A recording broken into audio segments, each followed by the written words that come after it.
My daughter threw my house keys on the granite counter like she owned the place. They hit the stone with a sharp, disrespectful clatter. She looked me dead in the eye and announced that she expected a full, hot breakfast ready at 5 a.m. tomorrow morning for her brand new husband, who, apparently, likes everything exactly his way. 20-4 hours later, I was standing in my dark kitchen, setting their breakfast alarm for 4 a.m., but the special ingredient I had planned for his morning coffee and his Hollandaise sauce was going to give them both a wake-up call they would absolutely never forget. Let me tell you exactly how we got to that moment. Because what happened next didn't just change my family. It exposed a nationwide criminal empire. Where are you watching from today? Drop your location in the comments below, and hit that like and subscribe button if you live for stories where toxic, arrogant people walk completely blind into their own destruction. My name is Patricia Whitmore. At 52 years old, I honestly thought I had seen every possible way my daughter could disappoint me. Boy, was I wrong. It was a brilliant Tuesday in late August when Sophia showed up at my peaceful Malibu beach house with her brand new husband, Derek, 3 massive designer suitcases, and an entitled attitude that could have powered the entire Pacific Coast Highway. I was sitting on my deck, enjoying my morning coffee and listening to the waves crash against the shore, when I heard a car door slam hard enough to wake the dead. Through the massive glass doors, I could see my 28-year-old daughter marching up the wooden steps. Trailing behind her like a well-dressed, arrogant shadow was a man I had never met in my life. "Mom," she called out, not even bothering to knock before pushing aggressively through my front door. "We're here!" Here for what, exactly? I hadn't invited anyone. The last time we had even spoken was 3 agonizing weeks ago, when she had hung up on me for gently suggesting that marrying a man she had only known for 6 short months might be a terrible mistake. "Sophia," I said, walking in from the sun-drenched deck with my coffee cup still in hand. What a surprise.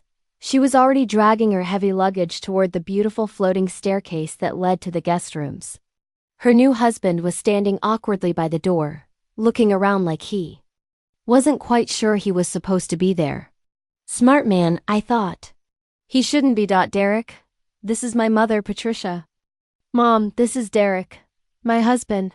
She said the word husband with that heavy, defiant emphasis people use when they want to make sure you understand they have made a life-altering decision without consulting you, and they dare you to challenge it. Derek stepped forward with what I had to admit was a devastatingly charming smile.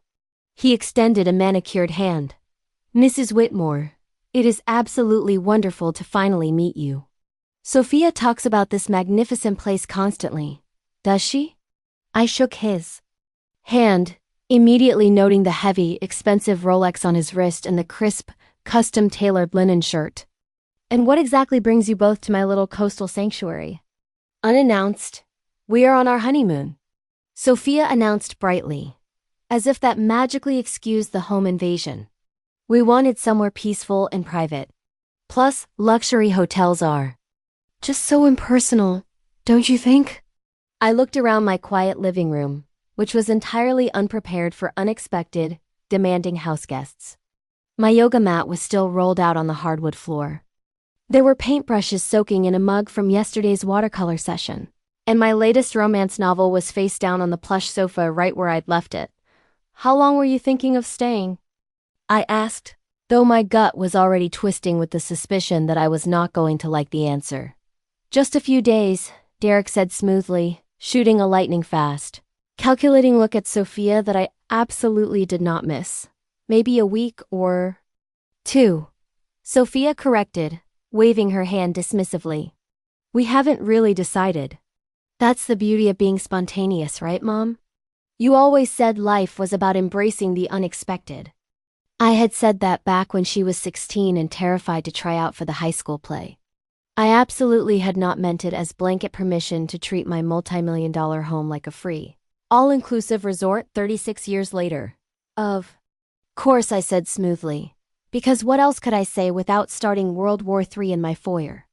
"Let me show you to the guest suite." As I led them upstairs, I caught Derek looking around the property. But it wasn't the look of a guest admiring the architecture. It was the hungry, calculating appraisal of an investor calculating property values. This beach house had been my ultimate sanctuary for the past 5 years, ever since my brutal divorce from Sophia's father. It was modest by elite Malibu standards, but it was completely paid off and worth substantially more than most people's. Entire retirement funds. This property is truly incredible, Mrs. Whitmore, Derek said, his eyes scanning the vaulted ceilings and the panoramic ocean views. You have impeccable taste. Thank you. I pushed open the guest room door, instantly annoyed that I would now need to strip the bed, change the sheets, and move the boxes of winter decorations I'd been storing in the corner. I wasn't expecting company, so give me a few minutes to make it habitable. Oh, don't go to any trouble, Mom. Sophia chirped, already bouncing heavily onto the mattress to test its firmness. We're just so happy to be here. Happy, right? That afternoon, while they took a romantic walk along the beach, I prepared their room properly. As I smoothed the fresh linens, I tried to figure out why this specific visit felt so drastically different from Sophia's usual dramatic, chaotic entrances into my life. Maybe it was the sharp, predatory way Derek had assessed the crown molding. Or maybe it was the fact that she had secretly married a complete stranger. But every instinct in my body was screaming that something was deeply, dangerously off. By dinner time, I had my horrifying answer. Derek politely excused himself to take a quote-unquote urgent business call on the deck. Sophia immediately helped herself to a generous pour of my most expensive Cabernet without asking. Mom, I really need to talk to you about something important, she said, settling deep into my couch like she was the lady of the manor. I'm listening. Derek and I were not just here for a romantic getaway. She paused dramatically, swirling the dark red wine in her crystal glass. We are here because we think it might be time for you to seriously consider your living situation. My living situation. I kept my voice perfectly level, though a shard of pure ice was beginning to pierce through my chest. You're all alone out here in this massive house. What if something terrible happened? What if you fell down the stairs or had a medical emergency? Derek thinks, and I completely agree, that it would be so much safer for you to move into something more manageable. You know, closer to town. Maybe a nice supervised senior condo. I stared at my daughter. This was the woman I had endured 30 hours of labor for. The child I had nursed through countless fevers, supported financially through her wildly rebellious 20s, and tried desperately to love despite a selfish, entitled streak that only seemed to grow wider and darker with every passing year. And you thought you would just show up here unannounced and convince me to sell my home? Not sell it exactly. She took another nervous sip of wine, actively avoiding my sharp gaze. Derek has extensive experience in high-end real estate investment. He thinks this property could be much better utilized if it was, professionally managed by his firm. The pieces slammed into place like heavy iron tumblers in a bank vault lock. The unexpected, intrusive visit. The mysterious new husband with the expensive watch and empty charm. The insulting, gaslighting suggestion that I was suddenly too old, frail, and incompetent to live safely in the house I owned free and clear. How incredibly thoughtful of Derek to take such a sudden, passionate interest in my personal welfare, I said, my voice dripping with dangerous sarcasm. Mom, don't be like that. We are literally trying to help you. Help me do what exactly? Make some smart, protected financial decisions. You could live very comfortably on the monthly proceeds from this place, and Derek could handle all the tedious investment details and legal transfers. It would be exactly like having your own personal, dedicated financial advisor.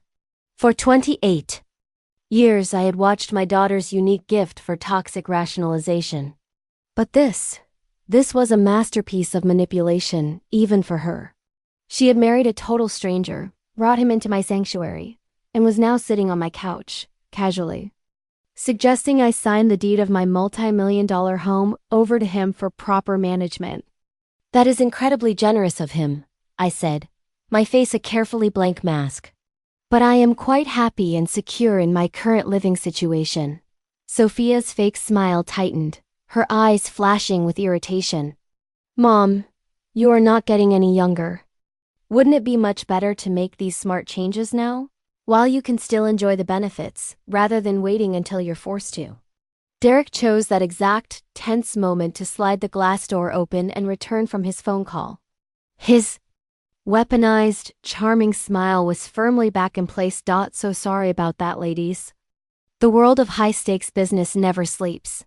You know how it is. Actually, I don't, I said smoothly, leaning back. Tell me, what exact business are you in, Derek? Property development, wealth management, investment consulting. I help high net worth individuals maximize their real estate potential and protect their legacy. How terribly convenient. The three of us sat there in the fading evening light, the tension thick enough to cut with a butcher knife. Derek seemed to instantly sense that his new wife's clumsy, subtle approach had hit a brick wall. Mrs. Whitmore, he said, leaning forward, resting his elbows on his knees with the kind of practiced, earnest sincerity that probably worked absolute wonders in gullible boardrooms. I really hope you don't think we are being presumptuous. Sophia just worries about you so much. And when she told me about this magnificent, valuable property just sitting here, underutilized. Underutilized. I raised a single, challenging eyebrow. Well. For one single person, it just seems like an awful lot of house to burden yourself with. I looked slowly around my living room. I looked at the floor-to-ceiling windows framing the endless, crashing ocean. I looked at the stone fireplace where I had spent countless winter evenings reading in absolute peace. I looked at the gourmet kitchen where I had finally taught myself to cook exactly what I wanted, when I wanted, discovering a profound joy in my hard-won independence. You're absolutely right, Derek, I said finally, holding his gaze. It is a lot of house for one person. That is exactly what makes it so perfect. The next morning was when Sophia dropped the bomb that would ignite a war she could never have anticipated. I was at the stove, quietly making scrambled eggs for 3, when my daughter marched into the kitchen and delivered a speech that revealed the staggering depths of her entitlement. Mom, I really need to talk to you about our expectations, Sophia said, not even looking up from scrolling on her iPhone, treating me like hired kitchen staff. What kind of expectations? Derek was seated at my kitchen counter, drinking my coffee, reading financial news on his expensive tablet. He kept making little pretentious humming sounds at whatever market trends he was supposedly discovering. He had been doing that since yesterday, treating my sacred home like his own personal corporate office space. Well, since we are going to be staying here for a while, I think it is really important that we establish some ground rules. Sophia finally looked up, and I saw it. That exact, bratty expression I remembered from when she was an arrogant teenager about to demand something outrageous. Ground rules, I repeated softly, casually flipping the eggs that were starting to smell vastly better than the garbage coming out of her mouth. Derek has very specific, strict requirements for his morning routine, Sophia dictated. He is a high-performing early riser. He likes to get his day started perfectly. That means quality, hot nutrition, and a completely quiet environment for his morning conference calls with the East Coast. I glanced slowly at Derek. He was nodding along in agreement, as if his wife was discussing something perfectly logical. Instead of treating my home like a 5-star luxury hotel where the concierge could be bullied into submission, that sounds like a very personal problem for Derek to solve, I said pleasantly, turning back to the stove. Actually, Mom, I was hoping you could take care of that for us. Sophia's voice suddenly shifted into that sickeningly sweet, wheedling tone that used to work when she was 7 years old and wanted a new toy. Since you are old and you're always up early anyway and you just love to cook so much. I love to cook for myself on my own schedule. Derek looked up from his glowing tablet, flashing a bright, predatory smile that probably cost him $20,000 in cosmetic dentistry. Mrs. Whitmore, what my lovely wife is trying to say is that we would be incredibly grateful for any assistance you could provide. As our host. As the host. As if I had begged them to come disrupt my peaceful existence, just so I could have the honor of receiving their demanding breakfast orders. I see, I said softly, staring at the sizzling butter in the pan before I said something that would reveal exactly how much rage was boiling in my veins. It doesn't have to be anything crazy elaborate. Sophia continued, completely oblivious, taking my stunned silence as submissive agreement. Just have something hot and fresh ready by 5 a.m. sharp. Derek likes his coffee incredibly strong. Absolutely no sugar. And maybe prepare some eggs Benedict or a fresh fruit parfait. Nothing too complicated for you. 5 a.m. My own daughter wanted me to set an alarm for 4 a.m. Creep into my own kitchen and labor over a complex, delicate Hollandaise sauce for a strange man she had known for 6 months. A man who had the sheer, unmitigated audacity to sit in my house and suggest I was too frail to own it. Eggs Benedict, I said slowly, testing the words on my tongue, or whatever hot meal you think is appropriate. You are just so good at this domestic stuff, Mom. It really is one of your only strengths. One of my only strengths. As if cooking and cleaning was a genetic imperative I should be thrilled to perform for my betters, rather than a set of survival skills I had honed to maintain my own beautiful, independent life. I plated their breakfast in silence. I watched Derek eagerly cut into his eggs with the entitled precision of a man who had never had to scrub a pan for himself. He had probably lived his entire adult life surrounded by desperate women eager to prove their worth by anticipating his every selfish need. This is truly delicious, he said, chewing loudly. You are quite the hidden chef, Mrs. Whitmore. Thank you. It's really the perfect training for when you move into a much smaller, manageable place. Sophia chimed in, apparently physically unable to let her sinister real estate agenda go. You will have so much more free time for cooking and baking when you don't have this massive, stressful property to maintain. After breakfast, they casually announced they were taking my spare keys and driving into town to explore the boutiques. They said they would be back for dinner, expecting, of course, that I would spend my day preparing a gourmet evening feast for their return. But as I stood at the window and watched their sleek rental car disappear down my long, winding driveway, I was not thinking about dinner menus. I was thinking about alarm clocks. And I was thinking about exactly what kind of special, unforgettable surprise I could prepare for Derek's mandatory 5 a.m. breakfast service. I spent the entire afternoon doing deep, aggressive research. But not the kind of domestic research Derek would expect. I sat at my laptop, cracked my knuckles, and started digging into public property records, LLC registries, and investment company filings. It didn't take long to strike gold. Derek Castellano legally owned 3 different LLCs. 2 of them had been abruptly, forcefully dissolved in the past 14 months by the state. His so-called elite property development business had exactly one single project listed to its name, a crumbling small apartment building in Riverside, California, that was currently drowning in active foreclosure proceedings. Fascinating. I dug deeper. I discovered that Derek had been married exactly once before, to a brilliant woman named Jennifer Walsh, who had owned a highly successful, lucrative catering business down in San Diego. According to the records, that thriving business had been abruptly liquidated and sold off for pennies exactly 2 years ago. Suspiciously, right around the exact time their divorce was finalized. Even more fascinating. But the absolute crown jewel of my afternoon research was a tiny, buried article in a local Riverside newspaper. It detailed a heartbreaking civil lawsuit filed by a group of elderly, desperate homeowners. They claimed they had been aggressively pressured and manipulated into selling their paid-off properties, massively below market value, to a slick investment company. A company that promised to handle all the legal details and pay them guaranteed, lucrative monthly proceeds that, shockingly, never materialized once the deeds were signed over. The name of the company being sued? Castellano Holdings LLC. By the time Sophia and Derek returned to my house, their arms loaded with heavy shopping bags from expensive, high-end boutiques, I had a crystal clear, terrifying picture of exactly what they were doing in my home. And I had a flawless plan to destroy them. How was your day?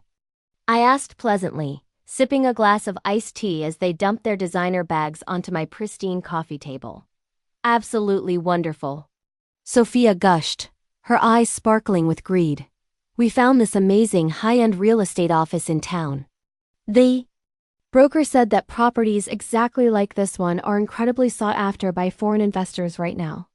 She casually mentioned that similar beachfront houses have sold for millions above the initial asking price just this quarter. Really? I feigned innocent surprise. Derek nodded enthusiastically, loosening his silk tie. The coastal market is exceptionally aggressive right now, Patricia. It really might be the absolute perfect, once-in-a-lifetime window to make a move. If you were, say, considering it. I have been thinking incredibly hard about what you both said yesterday, I replied. Softly. I watched them eagerly exchange a lightning-fast, greedy look of pure triumph. That is wonderful news, Mom. I knew you would finally see the absolute logic in our plan. Yes, the logic is crystal clear to me now. I smiled warmly directly at Derek, and I have also been thinking a lot about your strict breakfast requirements. 5 a.m. is quite an early start to the day. I know it feels like a slight imposition, Derek said smoothly, though his arrogant tone suggested he didn't give a damn if it imposed on me or not. But I really do function at my absolute peak with a proper high-protein start to the day.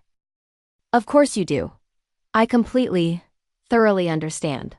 I held his gaze, mentally noting the exact way his shoulders were already relaxing into the smug posture of a man who believed he had just successfully conquered a weak woman. I will make absolutely sure everything is hot and ready for you tomorrow morning. Something very special. You are the absolute best, Mom, Sophia squealed, kissing my cheek with a cold, fake affection. It felt less like a daughter's love and more like a corporate shark closing a massive, lucrative acquisition deal. That evening, I played the perfect submissive host. I served them a beautiful dinner on my expensive, vintage china. I sat quietly and listened to them loudly discuss their grand plans for maximizing my property's potential, talking right over me as if I were already dead and buried. They talked excitedly about smashing down walls, updating my fixtures to modern minimalism, and creating multiple passive revenue streams through elite vacation rentals. They were carving up the corpse of my sanctuary, while I was still sitting at the table. After they finally retreated upstairs to my guest suite, I methodically cleaned the kitchen until it sparkled. Then, I stepped out onto the cool, dark deck with a full glass of wine. I listened to the rhythmic crashing of the waves, and I carefully prepared the ingredients for tomorrow's breakfast surprise. Derek wanted everything his way. Derek was an elite early riser who valued his biological routine. Perfect. I was going to give Derek a routine he would never, ever forget. At exactly 4 a.m., my alarm went off in the pitch black of my bedroom just like I had promised. But Derek and Sophia had absolutely no idea what they had unleashed when they tried to turn me into their personal, unpaid chef. I moved silently through my dark, sprawling kitchen.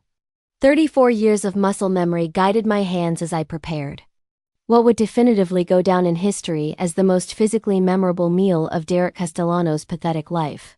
The sunrise was still 2 hours away, but my eyes were wide open, and my mind was razor-sharp. Coffee first. Derek liked it incredibly strong. Absolutely no sugar. I ground the expensive espresso beans fresh, exactly the way the little prince had specified. Then, I added my own proprietary secret ingredient. A massive, heavy-handed dose of senicides, the highly active, potent chemical component found in maximum strength, natural laxative tablets. I crushed them into a fine, invisible powder. I added enough to turn his arrogant digestive system into a ticking, explosive time bomb. Not enough to cause permanent medical harm, of course. Just enough to make his important day of business calls extremely, violently uncomfortable. While the spiked coffee brewed, filling the kitchen with a rich aroma, I began preparing his requested eggs Benedict. I had been cooking complex meals for 3 decades, so creating a visually flawless restaurant-quality breakfast was effortless. What required actual concentration was deciding exactly how much additional, devastating seasoning to whisk into the sauce to ensure Derek's morning was ruined beyond repair. I crushed up 3 more maximum-strength laxative tablets into a fine dust and folded them aggressively into the warm, buttery Hollandaise sauce. The beautiful thing about a proper Hollandaise is that it inherently possesses such a rich, complex, tangy flavor profile.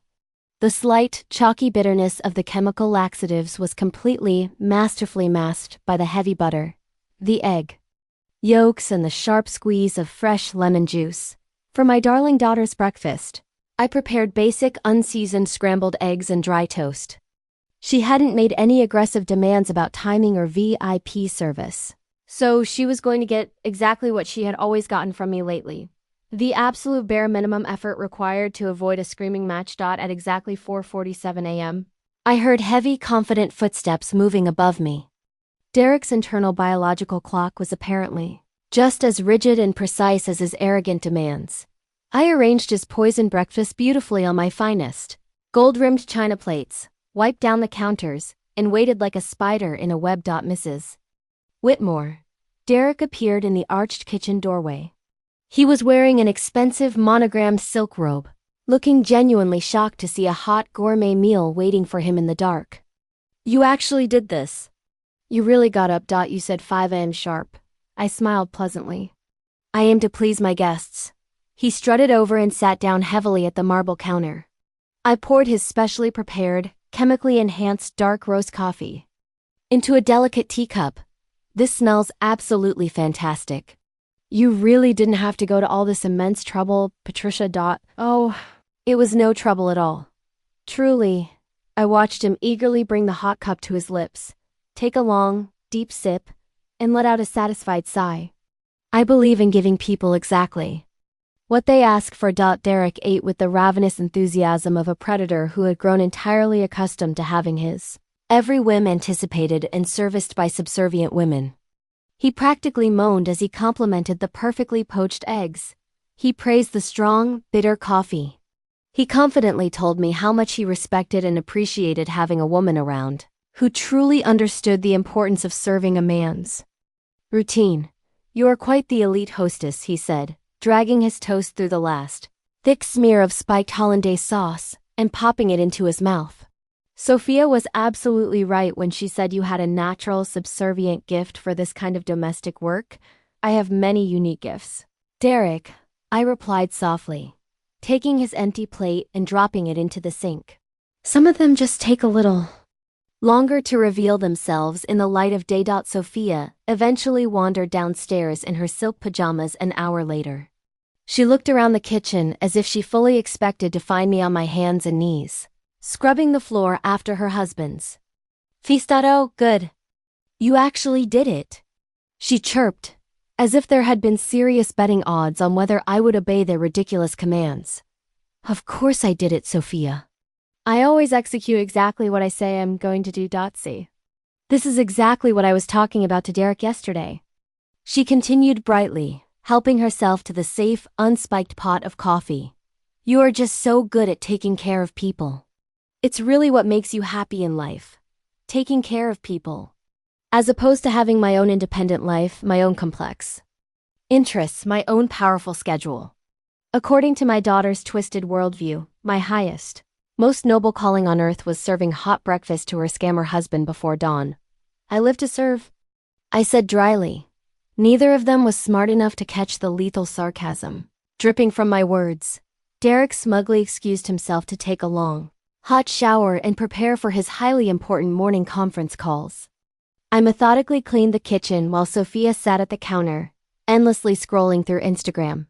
She occasionally made entitled comments about how nice it was to have a proper, hot breakfast ready without having to exert any mental energy thinking about it. "Derek is seriously impressed with you, Mom," she said eventually, not looking up from her screen. "He said you strongly remind him of his sweet grandmother. She always had his life organized and ready for him." His grandmother. I was a vibrant 52-year-old woman, and my daughter's manipulative con artist husband was comparing me to his deceased subservient grandmother. How incredibly flattering. I really think this new living arrangement could work out beautifully for everyone, Sophia continued, oblivious to my cold stare. "You get to feel useful and needed before you get too old. We get to enjoy some high-quality family time by the beach. And Derek gets the kind of stress-free environment that helps him be maximally productive with his investments. Quality family time, where I provided free 5-star meal service and maid duties, while they actively plotted to steal the deed to my house. Exactly 45 minutes after the last bite of Hollandaise sauce was swallowed, I heard the very first glorious signs that my special, high-potency recipe was taking its violent effect. Derek's voice drifted down the grand staircase from the second floor.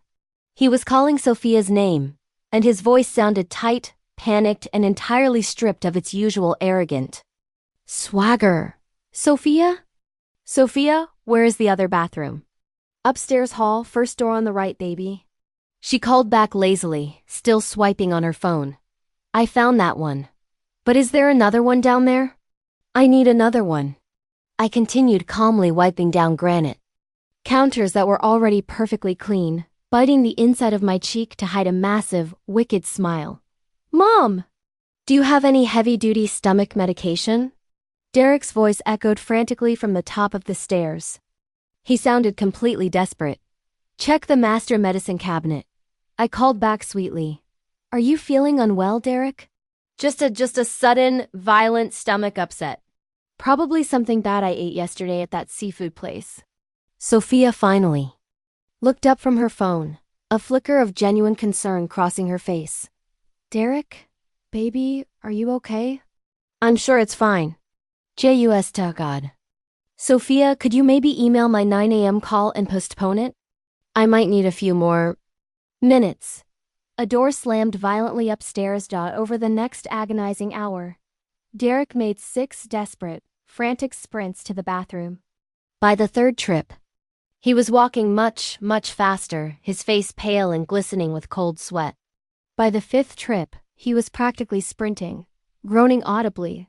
I just don't understand what is wrong with him, Sophia said, pacing nervously around my kitchen island. He literally never gets sick.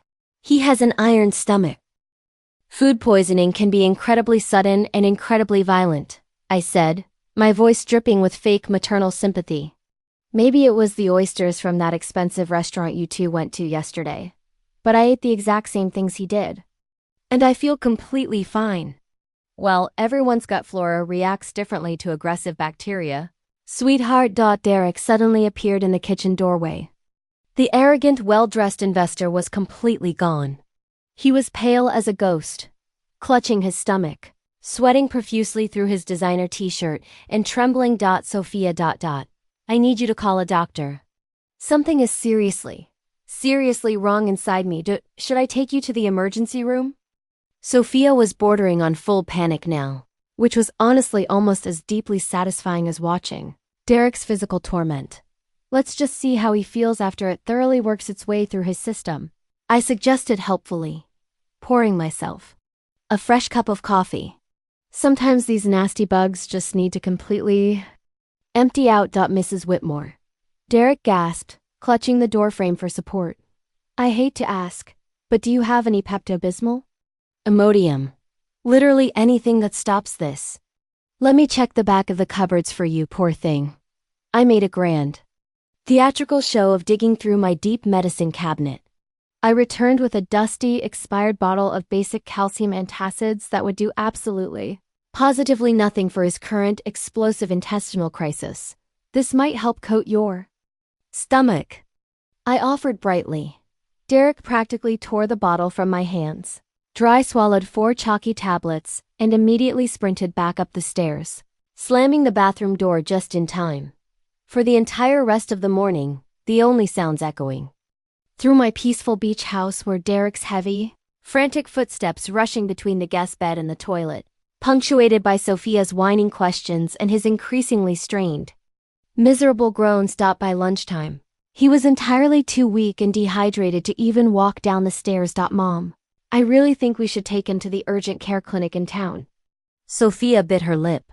He has been violently ill for 6 straight hours.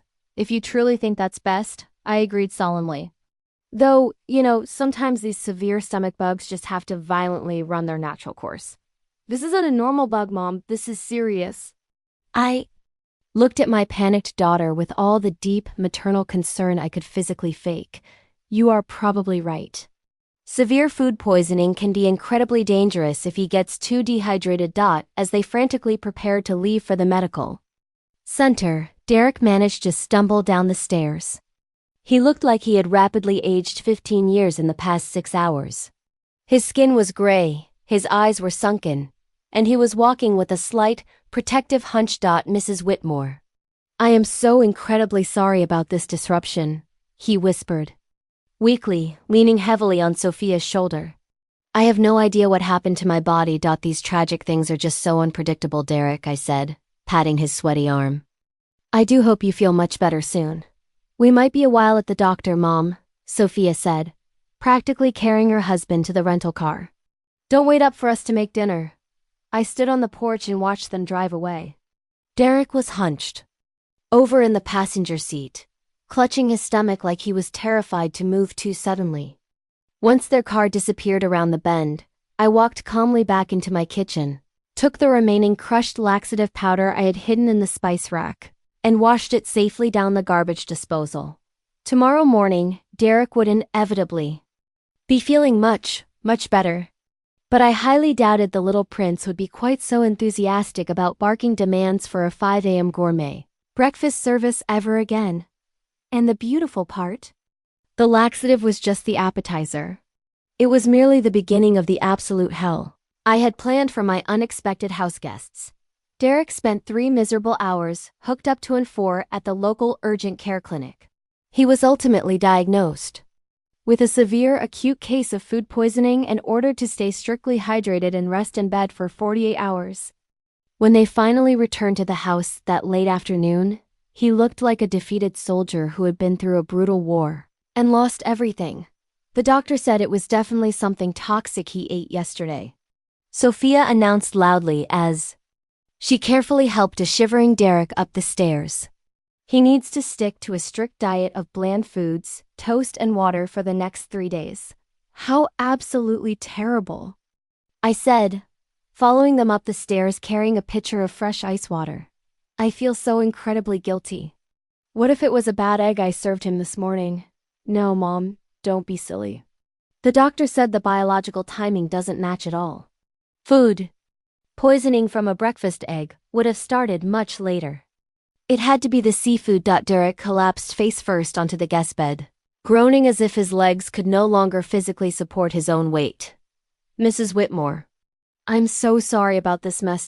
Oh, Derek, don't you worry about a single thing, I said sweetly, aggressively fluffing the pillows behind his head and pulling the heavy duvet up to his chin. Your only job right now is to rest and get better. For the entire rest of the day, the arrogant alpha male stayed trapped in bed while Sophia played the role of desperate nursemaid. She exhausted herself running up and down the stairs, bringing him tiny sips of flat ginger ale and checking his temperature every hour like a worried mother. I made a simple, unseasoned chicken broth for dinner and served it to him on a silver tray, playing the role of the deeply concerned, loving mother-in-law. To absolute perfection. You are so incredibly kind to me, Derek said weakly, his hands shaking as he held the soup spoon. I don't know what we would have done if we were paying to stay at an impersonal hotel. Well, that is exactly what family is for, Derek, I replied softly. I noted with cold satisfaction how quickly the scammer embraced the concept of family when he was the one who desperately needed someone to take care of him. That evening, while a deeply sedated Derek slept fitfully upstairs, Sophia and I sat out on the dark deck, watching the moonlight hit the crashing waves. I am so worried about him.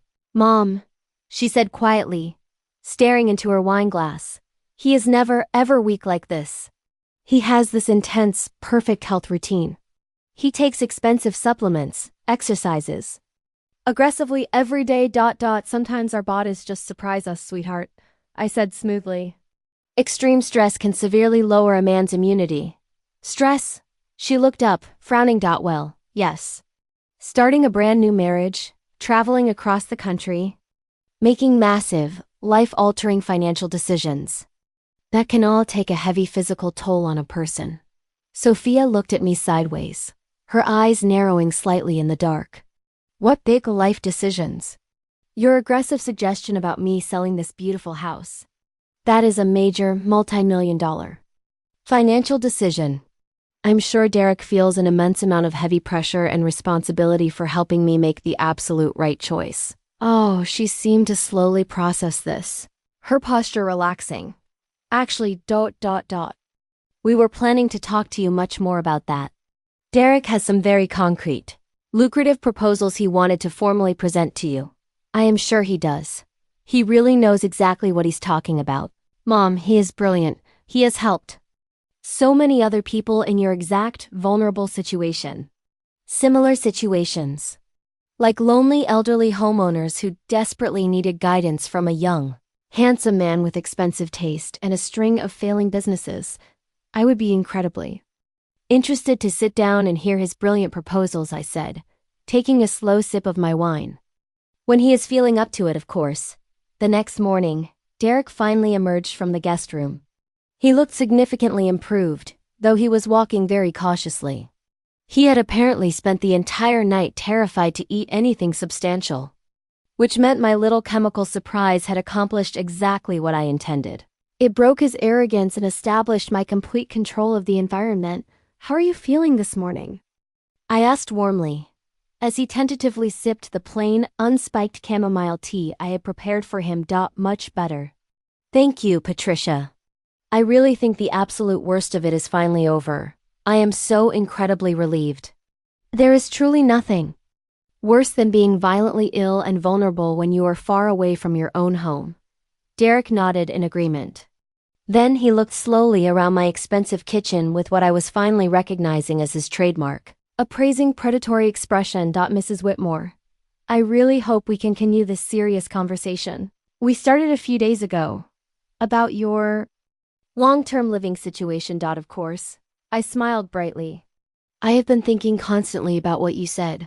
His dark eyes lit up with raw greed. Really? Really? In fact, watching your sudden, terrifying medical emergency yesterday made me realize just how incredibly isolated I am out here on the coast. If something serious happened to my health, no one would even know. Sophia suddenly appeared in the kitchen doorway, tying her silk robe. See, Mom? That is exactly what we have been trying to tell you for days. Yes, sweetheart. You have both been incredibly persuasive. I poured Derek more hot tea, watching him carefully for any lingering signs that he was planning to bark breakfast orders at me again. Derek, you mentioned you had extensive professional experience helping other people with their complex property decisions.